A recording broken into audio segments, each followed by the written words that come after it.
and welcome to today's episode of the Successful Franchisee's Beautiful View. In today's episode, I'm going to go over and answer the most frequently asked questions that clients have for us when they come to us and don't have any knowledge of franchising and what it is other than McDonald's down the street. I'm Luke Fry, and I was the first franchisee of a brand called Image First. We were a healthcare laundry service and started in the Cincinnati area and grew to Columbus. And after 20 years, from 1998 to 2018, the franchisor bought most of the franchises back and under one roof once they sold the business to a private equity firm. Now, the first question is, what's a franchise? Basically, what it is, and there's many different variations of this, but the basic definition is it's a business that has put together their business model through their systems, and also they've trademarked their name. And a franchisee can buy that, use the business model, use the brand for their local business to help their community. Now, once a client comes to us with an interest in purchasing a franchise, the process is typically 3 to 6 months. And about 70% of the 8,000 to 9,000 different brands that are out there, 70% cost between $75,000 and $150,000 investment to get started. And that's all in, including working capital. 20% roughly are above $250,000. And those are typically have a storefront and or major equipment that's required to run this franchise. And then the other 10% are below $50,000 to get started. Now, there are some terms in franchising that get thrown around, and unless you're in franchising, you don't know what they mean. The franchise disclosure document is one. And what that is it's a government required template that every franchise must fill out and update on an annual basis. Some franchises, what you put in this document varies depending on the franchise, but it is required, and it will tell you how much it costs to get in. It will break down and give you the address and phone number of their existing franchisees. Some franchises will give you what's called the item 19, which is their declaration of revenue per unit. A franchise broker or consultant is somebody like me and my partners in Franchise Building Expert. And we help people get into franchising by, number one, determining where their best fit is. What are their business strengths? Where's their passion? What's the vision on down the road so that they'll be successful in what they do?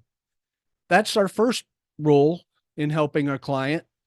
Once we get to that point and introduce them to a franchise or two, and they're interested in pursuing those, we help with the due diligence process.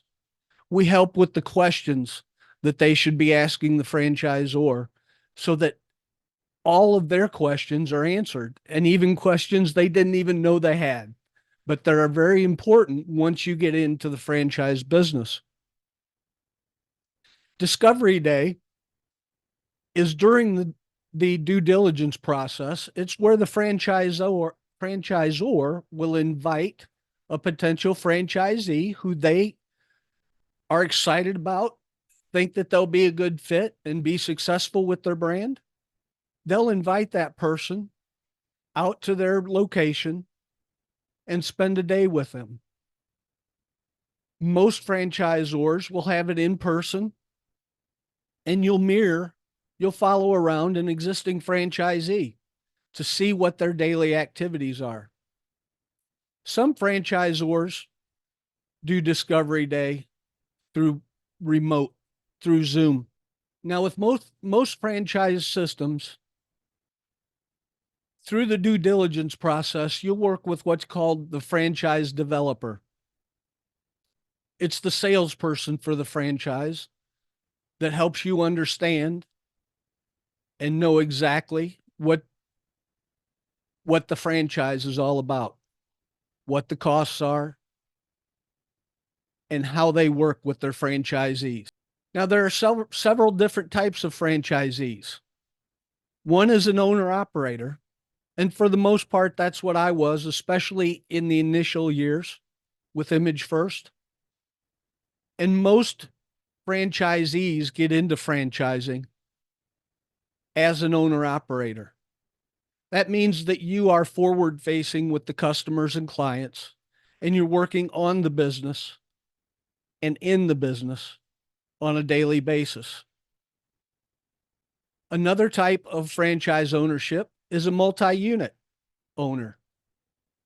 Those can be of the same brand or complementary brands. But the multi-unit owner is more of an executive, and they manage the general managers of each unit. Typically, when I'm working with someone in this type of field, the general manager that's most successful, and therefore the franchisee that's most successful, is a general manager that has their bonuses heavily tied to their operational success, or they have some skin in the game with some equity. A franchise is a small business that's able to use the operations and business model and the brand name of a national brand.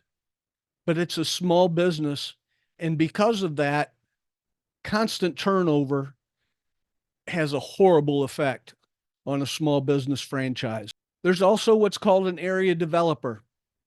Now, this type of franchisee goes in with the franchisor and agrees on a specific number of units to open in an area within a given time frame. So this person ends up being an executive or multi-unit owner, but they do not have the right to bring in and recruit other franchisees. That belongs to a master franchisee. And typically, master franchisee territory is divided by the state, because a master franchisee must file an FDD, just like the franchisor for that state. Usually the franchisor will help the master franchisee with their template and what should be in the document. Why do businesses franchise in the first place? There's a couple of reasons. Number one, like with Image First, they never wanted to grow into 100 or 200 or 500 units like that one painting might.